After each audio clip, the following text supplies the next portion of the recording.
بسم اللہ الرحمن الرحیم۔ آج تراویح میں 24ویں پارے فمن اظلموں کی تلاوت کی گئی، جس میں سورۃ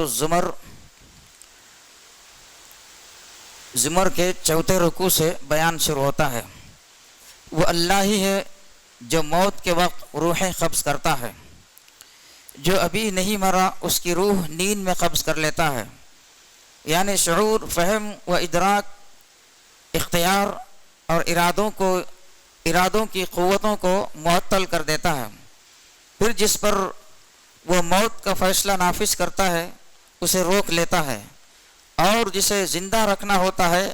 ان کی روحیں ایک مقررہ وقت کے لیے واپس بھیج دیتا ہے۔ یہ کیفیت انسان کے ساتھ ہر روز ہوتی ہے، گویا وہ روزانہ مرتا اور جیتا ہے۔ پھر سونے کے بعد کوئی انسان نہیں کہہ سکتا کہ وہ کل واقعتاً زندہ ہی اٹھے گا، وہ مر بھی سکتا ہے۔ اس طرح جو انسان خدا کے ہاتھ میں اتنا بے بس ہے، وہ کیسا سخت نادان ہے اگر اسی خدا سے غافل اور منحرف ہو۔ اس میں منکرین قرآن کی حالت بیان کرتے ہوئے ارشاد فرمایا کہ اللہ کو چھوڑ کر دوسرے سفارشی انہوں نے سمجھ رکھے ہیں کہ انہیں خدا کے پکڑ سے بچا لیں گے۔ ان کی کوئی حقیقت نہیں، نہ وہ کسی چیز پر اختیار رکھتے ہیں، نہ انہیں کوئی شعور ہے۔ سفارش کا سارا اختیار تو اللہ کے ہاتھ میں ہے کہ اس کی اجازت کے بغیر کوئی کسی کے لیے سفارش نہ کر سکے گا، اور نہ کوئی غلط بات کسی کے حق میں کہہ سکے گا۔ دوسری بات یہ ہے کہ شفاعت کے بارے میں غلط عقیدہ قائم کر لینے کی وجہ سے ان کا اعتماد اپنے گھڑے ہوئے سفارشوں پر قائم ہو گیا ہے۔ اسی لیے جب اکیلے اللہ کا ذکر کیا جاتا ہے تو آخرت پر حقیقی ایمان نہ رکھنے والوں کے دل دھڑکنے لگتے ہیں، کیونکہ اس طرح اس کی پکڑ کا تصور سامنے آ جاتا ہے۔ مگر جب اللہ کو چھوڑ کر دوسروں کا ذکر کیا جاتا ہے تو یکایک خوشی سے کھل اٹھتے ہیں، کیونکہ اس طرح آخرت سے بے قید زندگی بسر کرنے کا لائسنس ہاتھ آ جاتا ہے۔ یہ بات ساری دنیا کے مشرکوں میں یکساں ہے،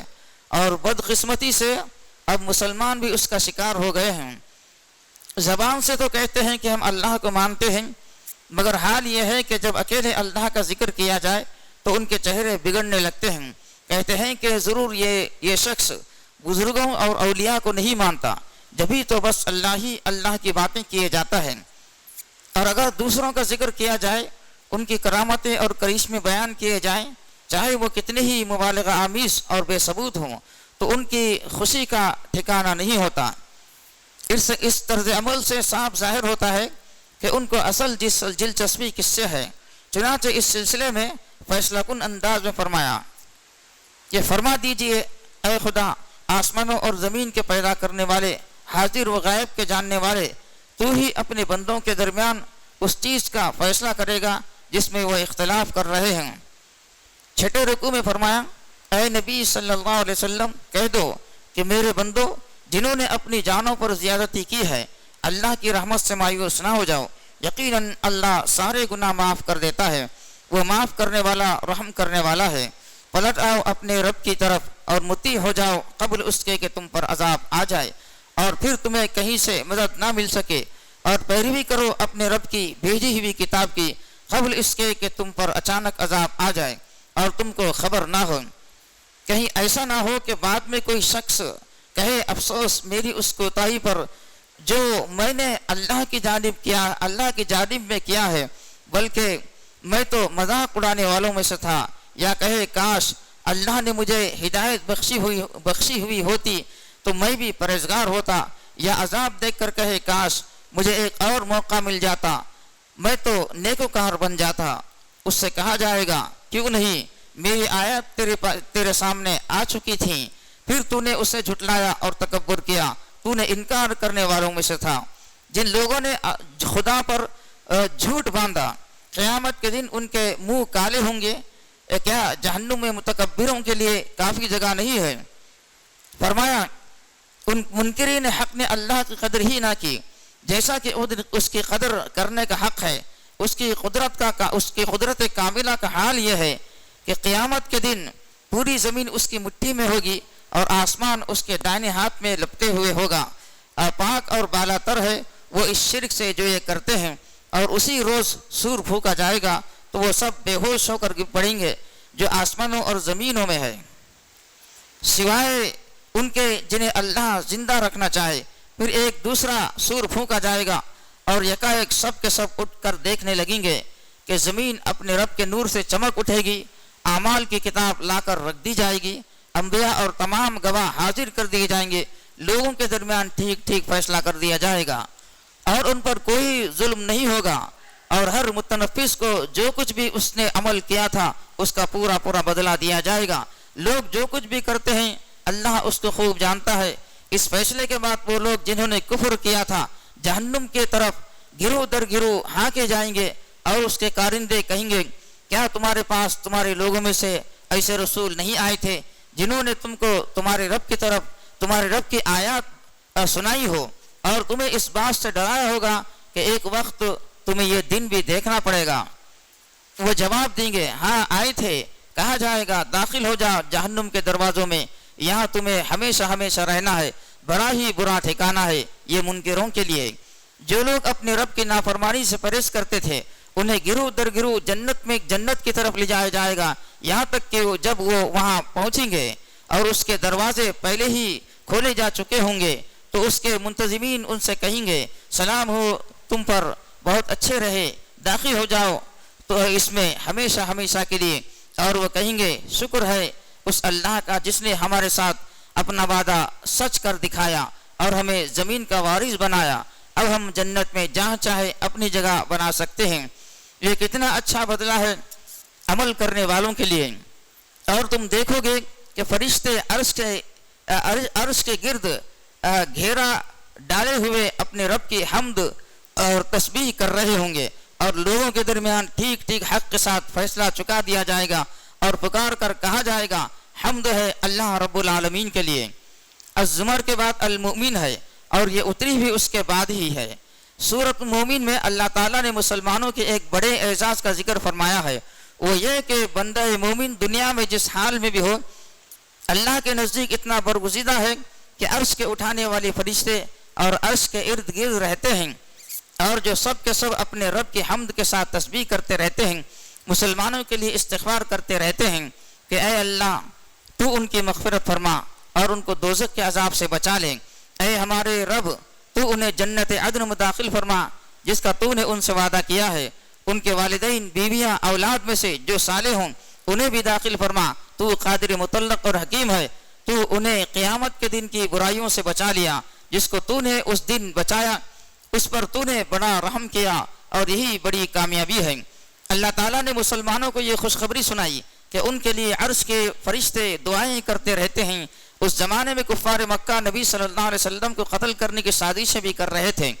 چنانچہ جواب میں آل فرعون کے ایک ایسے شخص کا قصہ سنایا گیا جو حضرت موسیٰ علیہ السلام پر ایمان لے آیا تھا۔ اس قصے سے 3 گروہوں کو سبق دیا گیا ہے۔ نمبر 1، کفار مکہ کو بتایا گیا کہ جو کچھ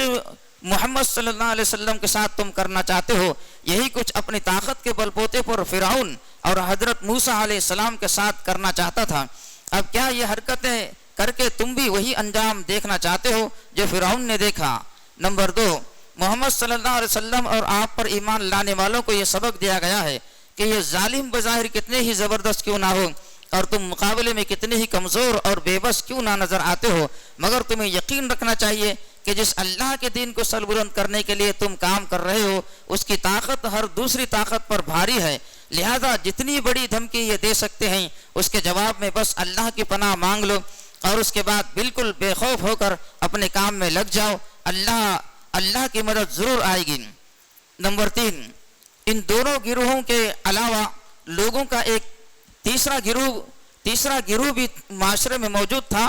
وہ ان لوگوں کا گروہ تھا جو اپنے دلوں میں یہ جان چکے تھے کہ حق نبی صلی اللہ علیہ وسلم کے ساتھ ہی ہے اور کفار سراسر زیادتی کر رہے ہیں، مگر یہ جان لینے کے باوجود وہ خاموشی سے یا غیر جانبدار رہتے ہوئے تماشا دیکھ رہے تھے۔ اللہ نے اس موقع پر ان کے ضمیر کو جھنجھوڑا ہے اور انہیں بتایا ہے کہ جب حق کے دشمن علانیہ تمہاری آنکھوں کے سامنے اتنا بڑا ظالمانہ اقدام کرنے پر تل گئے ہیں، تف ہے تم پر کہ تم ابھی گھر بیٹھے تماشا دیکھ رہے ہو۔ اگر تمہارا ضمیر بالکل مرا نہیں ہو گیا، اب مردہ نہیں ہو گیا ہے تو اٹھ کر تم وہی فرض انجام دو جو فرعون کے بھرے دربار میں اس کے اپنے درباریوں میں سے ایک سچے آدمی نے انجام دیا تھا۔ جب فرعون نے حضرت موسیٰ علیہ السلام کو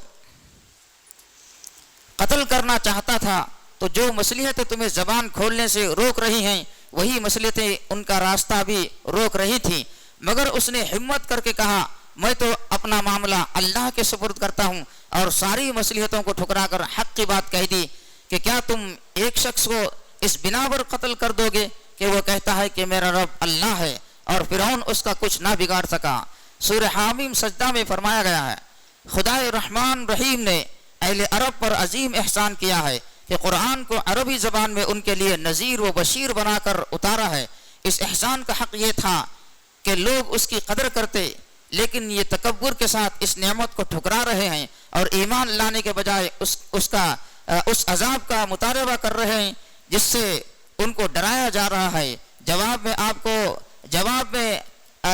میں آپ ان کو بتا دیجئے کہ مجھے جس توحید کی وحی ہوئی تھی وہ میں نے تم کو پہنچا دی ہے۔ رہا عذاب کا معاملہ تو یہ چیز میرے اختیار میں نہیں ہے، میں ایک بشر ہوں، اللہ نہیں ہوں۔ اس کائنات میں جو قدرت و حکمت، جو رحمت و ربوبیت اور جو نظم و اہتمام تمہیں نظر آ رہا ہے وہ گواہ ہے کہ یہ سب کچھ کسی کھلنڈرے کا کھیل نہیں ہے، نہ یہ مختلف دیوتاؤں کے کھیل یا ان کی آپس کی جنگ کا میدان ہے، بلکہ ایک زبردست قدرت اور علم رکھنے والے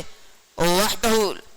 اللہ واحد کی منصوبہ بندی سے وجود میں آیا ہوا کارخانہ ہے۔ اس لیے جو لوگ اپنے گھڑے ہوئے خداؤں اور سفارشوں کے بھروسے پر اللہ اور آخرت سے غافل ہیں وہ اپنی شامت کے منتظر ہیں۔ قیامت کے دن ہر ایک کے کان، آنکھ، ہاتھ، پاؤں خود ان کے خلاف گواہی دیں گے، اور انہیں معلوم ہو جائے گا کہ ان کی گمراہی کا ایک سبب یہ تھا کہ وہ سمجھتے تھے کہ ان کے بہت سے اعمال کی خبر اللہ کو بھی نہیں ہوتی۔ جو لوگ تمام مخالفتوں اور سازشوں کے برخلاف توحید پر جمے رہیں گے، قیامت کے دن ان کے پاس فرشتے اللہ تعالیٰ کے ابدی رحمتوں اور نعمتوں کی خوشخبری لے کر آئیں گے اور کہیں گے بس اب نہ کوئی اندیشہ ہے نہ غم، جنت میں تمہارے لیے ہر وہ چیز موجود ہے جس کو تمہارے دل چاہے اور جو تم طلب کرو۔ مسلمانوں کے صبر و استقلال کو خراج تحسین پیش کیا کہ جب ہر طرف سے ہمت شکن حالات سے سابقہ ہو، اس وقت ایک شخص ڈنکے کی چوٹ پر کہے کہ میں مسلمانوں میں سے ہوں اور دوسروں کو بھی وہ اللہ کی طرف بلائے اور نیک عمل کرے، اس سے بڑھ کر اور اچھی بات کس کی ہو سکتی ہے؟ نبی صلی اللہ علیہ وسلم کے سامنے اس وقت سب سے سخت سوال یہ تھا کہ جب اس دعوت کی راہ میں مشکلات کی ایسی سخت چٹانیں حائل ہیں